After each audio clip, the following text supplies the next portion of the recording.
సర్వతీర్థమయీ మాత సర్వదేవమయ పిత తస్మాత్ సర్వప్రయత్నేన పూజయేత్ తౌహి నిత్యతః. మాతృదేవోభవ పితృదేవోభవ. ఇదే జంధ్యాల పౌర్ణమి రోజున ఆ రాఖీ పండుగ అని కూడా ఒకటి జరుగుతుంటుంది. ఇది మొదటిలో మన దక్షిణ భారతదేశంలో లేదు, ఉత్తర భారతదేశం నుంచి వచ్చింది. అయితే వీటికి ప్రామాణికం దక్షిణ దేశమా ఉత్తర భారతదేశమా అనేది కాకుండా పురాణాల్లో కూడా వీటికి మూలాలు ఉన్నాయి. ఆ పౌర్ణమి రోజున ఏంటంటే కృష్ణుడికి ఒకానొక సందర్భంలో కృష్ణుడికి గాయమైనప్పుడు ద్రౌపదీదేవి అందరూ అక్కడ ఉన్నటువంటి వాళ్ళందరూ కూడా కృష్ణుడికి దెబ్బ తగిలిందని చెప్పేసి బట్టలు తేవడం కోసం ఇంట్లో పరిగెత్తారు. అక్కడే ఉన్నటువంటి ద్రౌపది మాత్రం తన పట్టు చీరను కూడా చూడకుండా ఎక్కడికో వెళ్ళి కాదు అక్కడ రక్తం కారిపోతుంది అనే ఉద్దేశంతో తను ధరించినటువంటి చీర నుంచే ఒక పీలిక చింపి కృష్ణుడికి వెంటనే రక్తం కింద పడకుండా, ఎందుకంటే భగవంతుడు కాదండి, ఆయన రక్తం కింద పడటం వల్ల అనేక అనర్థాలు జరగచ్చో మరి శుభాలు జరగచ్చో, ఏదైనప్పటికీ అంతటి మహానుభావుడికి గాయం కావడాన్ని ఆమె జీర్ణించుకోలేక మొత్తం మీద తన కట్టుకున్నటువంటి వస్త్రాన్ని చింపి ఆయనకి కట్టుకట్టింది. దానికి ఆయన బదులుగా ఆమెకు వస్త్రాభరణం, కౌరవ సభలో వస్త్రాభరణం జరిగేటటువంటి సందర్భంలో ఎనలేని చీరలు ఇచ్చి ఆమె మానాన్ని కాపాడాడు. అది దేవుడంటే. అర్థమైందండి? ఆ విధంగా ఈ యొక్క రాఖీ పండగకి మూలాల్లో ఇదొకటి. అలాగే మనకి శచీదేవి అంటే ఇంద్రాణి, ఇంద్రుని యొక్క భార్య కూడా ఒక సందర్భంలో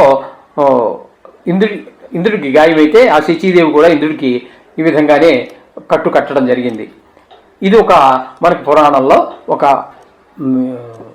ఒక ఉదాహరణగా మనకి కొన్ని సూచనలు ఉన్నాయి. అలాగే మరి హిస్టరీలో కూడా ఏదో ఉంది, అది నాకు పూర్తిగా తెలియదు, ఎందుకంటే వాళ్ళ పేర్లు నాకు అవి కొంచెం అన్యమతస్థుల పేరు, అది నోరులో అంత గబుక్కుని నిలబడవు, మన హిందూ పేర్లు నిలబడినంతగా నిలబడవు, అది స్టిక్ అని అవ్వదండి, జ్ఞాపశక్తి తగ్గిపోతుంది, అంటుకుని ఉండదు. కాబట్టి వెంటనే సమయానికి బయటికి రాదు ఆ పేరు.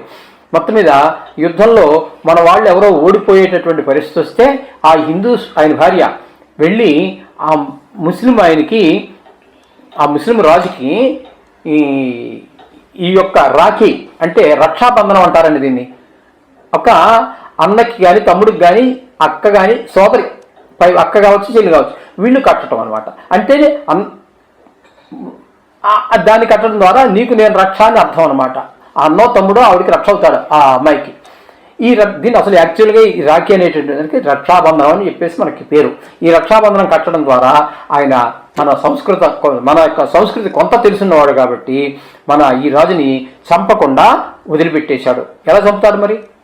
చెల్లో అక్కో అయినటువంటి ఆమె యొక్క భర్తను చంపలేడు కదా, అందుకోసం వదిలిపెట్టేస్తాడు. ఈ విధంగా చరిత్రలో కూడా ఉంది. ఆ పేర్లు అయితే నాకు రావట్లేదు, చదివాను కానీ కొంచెం వయోభారం కానివ్వండి ఏమైనా కానివ్వండి జ్ఞాపకశక్తి కూడా తగ్గింది. అయినా ఆ పేర్లు కొంచెం మనకి నోరు తిరగడం కష్టంగా ఉంటుంది.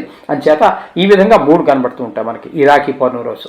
ఇప్పుడు మార్కెట్లో పెట్టి అమ్మేస్తున్నారు రకరకాల, దీనికి పవిత్రత ఏమీ లేదు. అందులో రూపాయి దగ్గర నుంచి 1000 రూపాయల దాకా కూడా ఉన్నాయండి. అందులో వెండి ఉన్నాయి, బంగారం చేయించే వాళ్ళు ఉన్నారు. ఏంటో దీనికి మెరుగులు దిద్దేసి అసలు తీసేసి చిలకల పూడి బంగారంలో తయారు చేశారు. దీనికి పవిత్రత కానీ ఒక భావన కానీ ఒక సదుద్దేశం కానీ ఏమీ లేదు. ఆ మనిషికి దగ్గర అవ్వాలని ఉద్దేశంతో కూడా దరిద్రపు ఆలోచన మనసులో పెట్టుకొని అన్నగానో చెల్లుగానో అన్నట్టే అతి కడుతుంటారు కదా. ఈ సాంప్రదాయాన్ని ఆసరాగా చేసుకుని దగ్గర అయ్యేటోట కొంతమందిని కూడా నేను చూశాను కూడా.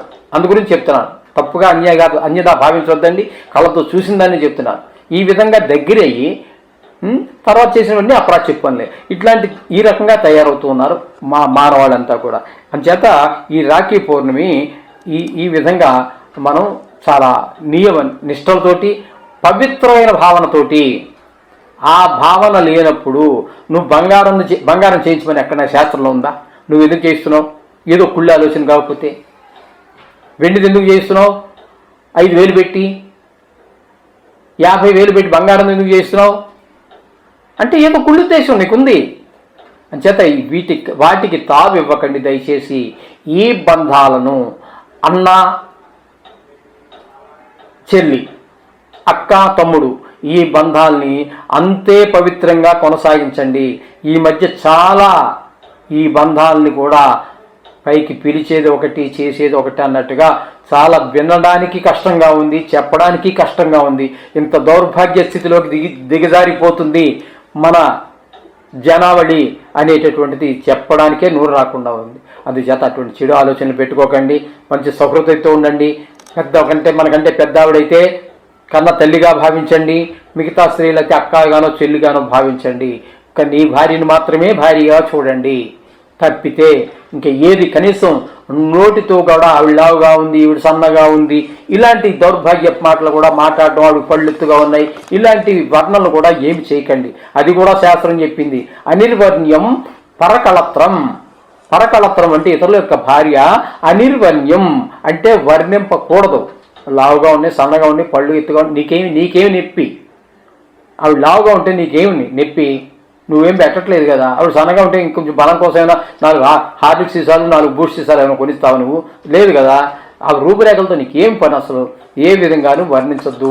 ఆమె నీ చెల్లి అనుకో, నీ అక్క అనుకో, మీ అమ్మగారు అనుకో, మీ పింతల్లి అనుకో, ఇంతవరకు అనుకోండి. ఈ పరాయి స్త్రీని ఆ విధమైన భావన ఉన్నట్టయితే మన సనాతన ధర్మం చక్కగా నిలబడుతుంది. శుభం భూయాత్.